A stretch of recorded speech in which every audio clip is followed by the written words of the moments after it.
চলো আজকে অনেকদিন পর তোমাদের সাথে একটা ভিডিও শেয়ার করি। তেমন কিছুই না, সারাদিন আমি কি করব আর কোথায় যাব সেটাই তোমাদের সাথে শেয়ার করব। আজকে যাব নীলকুঠিতে, মানে নীলকুঠিতে আমাদের একটা ছোটো মোটো পিকনিক আছে, তো সেই জন্যই ওখানেই যাব। ওর জন্য সকাল সকাল স্নান করে নিয়েছি, আর স্নান করেই চলো এবার রেডি হতে হবে। তাই জন্য একটা ড্রেস বার করলাম আর এই ড্রেসটা পরে নিলাম। চলো এবার সেজে গুজে তোমাদের সাথে দেখা হচ্ছে। ক্যামেরা অন করে তো আমি একদমই সাজতে পারি না, তাই জন্য ক্যামেরাটা অফ করেই সাজতে হবে। তো চলো রেডি হয়ে তোমাদের সাথে দেখা হচ্ছে। সাজাগোজা কমপ্লিট হলেও সবশেষে চুলে যে কী হেয়ার স্টাইল করবো এইটাই আমার মাথায় কাজ করে না। সব সময়ের জন্য আমার চুলটাকে ছেড়েই ঘুরে বেড়াতে হয়, এছাড়া আমার কোনো উপায় থাকে না। আজকে জানি না কি করে ঘুরবো, তবে মনে হয় চুল ছেড়েই ঘুরতে হবে। যাই হোক, শেষে আমি দেখছি কি করা যায়। আসলে এখনও আমি ডিসিশন নিতে পারছি না, কেমন একটা খালি খালি লাগছিলো, ওই জন্য একটা জিন্সের জ্যাকেট পরে নিলাম। ছোট ভিডিও বলে অনেক বড় ভিডিও হয়ে যাচ্ছে।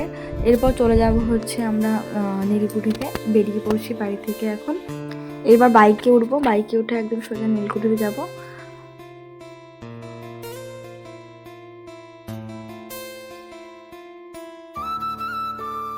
রাস্তা থেকে যেতে যেতে এরকম একটা জায়গা এসেছিলো যেটাতে আমাদের ঘাটটা পার করতে হবে। তো এই জায়গাটা এত সুন্দর লেগেছিলো, যার জন্য কিছুক্ষণ এখানে সময় কাটিয়েছিলাম অনেকটাই। আগের দিন ফটো পোস্ট করেছিলাম, 2-3 জন আমাকে জিজ্ঞাসা করেছিল এই নীলকুঠিটা কোথায়। আচ্ছা, যারা বনগাঁয় থাকে তারাই হয়তো এই নীলকুঠিটা চিনি। আগে আমিও চিনতাম না, এখন যেহেতু থাকি সেই জন্য একটুখানি চিনি। আসলে রাস্তা থেকে কি করে যেতে হয় সেটা জানি না, কিন্তু এমনি জানি পারমদন ফরেস্টের পাশেই।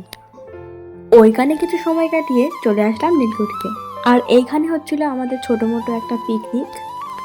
এই বছরে করা এটা আমার সেকেন্ড পিকনিক।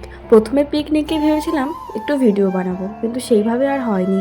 তাই জন্য সেকেন্ড পিকনিকটাই একটু বানালাম, কিন্তু সেকেন্ড পিকনিকটা সেইভাবে আর হচ্ছে না, একটু ছোট করেই হচ্ছে। কিন্তু প্রথম পিকনিকটা অনেকটাই বড় করে হয়েছিল, কিন্তু তোমাদের সাথে সেটা শেয়ার করা হয়নি। আর ওইদিকে আমি একটু হাঁটছিলাম আর দেখছিলাম ওইখানে অনেক রকম শ্যুট করা হচ্ছে, আর সেগুলোই দাঁড়িয়ে দাঁড়িয়ে দেখছিলাম।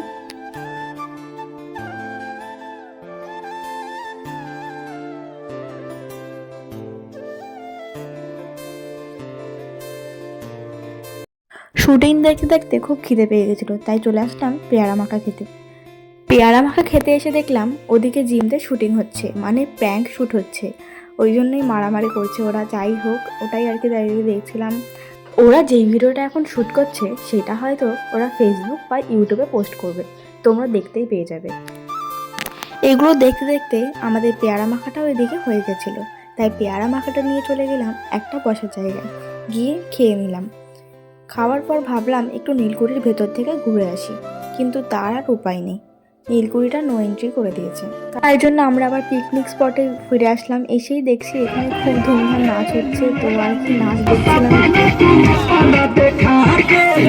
আমাদের এই পিকনিকে লোক কম হলেও মজাটা কিন্তু অনেকটাই বেশি ছিল। শুধু নাচই না, এখানে একজন নিজের গলায় গানও গাইছিল, তো সেটাও তোমরা শুনে নাও।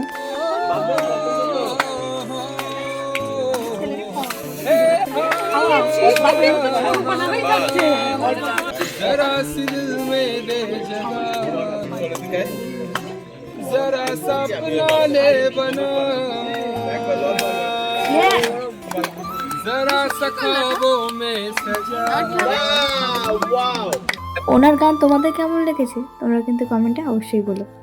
তারপর এসব দেখে একটু খাওয়া দাওয়া করে চলে গেলাম বাড়ির দিকে।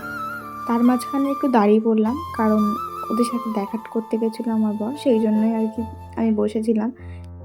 তারপর নীলকুঠিকে টাটা বাজার করে চলে গেলাম বাড়ির দিকে। আর ভিডিওটা একটুকু ছিল, আজকের মতন এখানেই শেষ করলাম। নেক্সট ভিডিওতে আবার তোমাদের সাথে দেখা হচ্ছে। টাটা।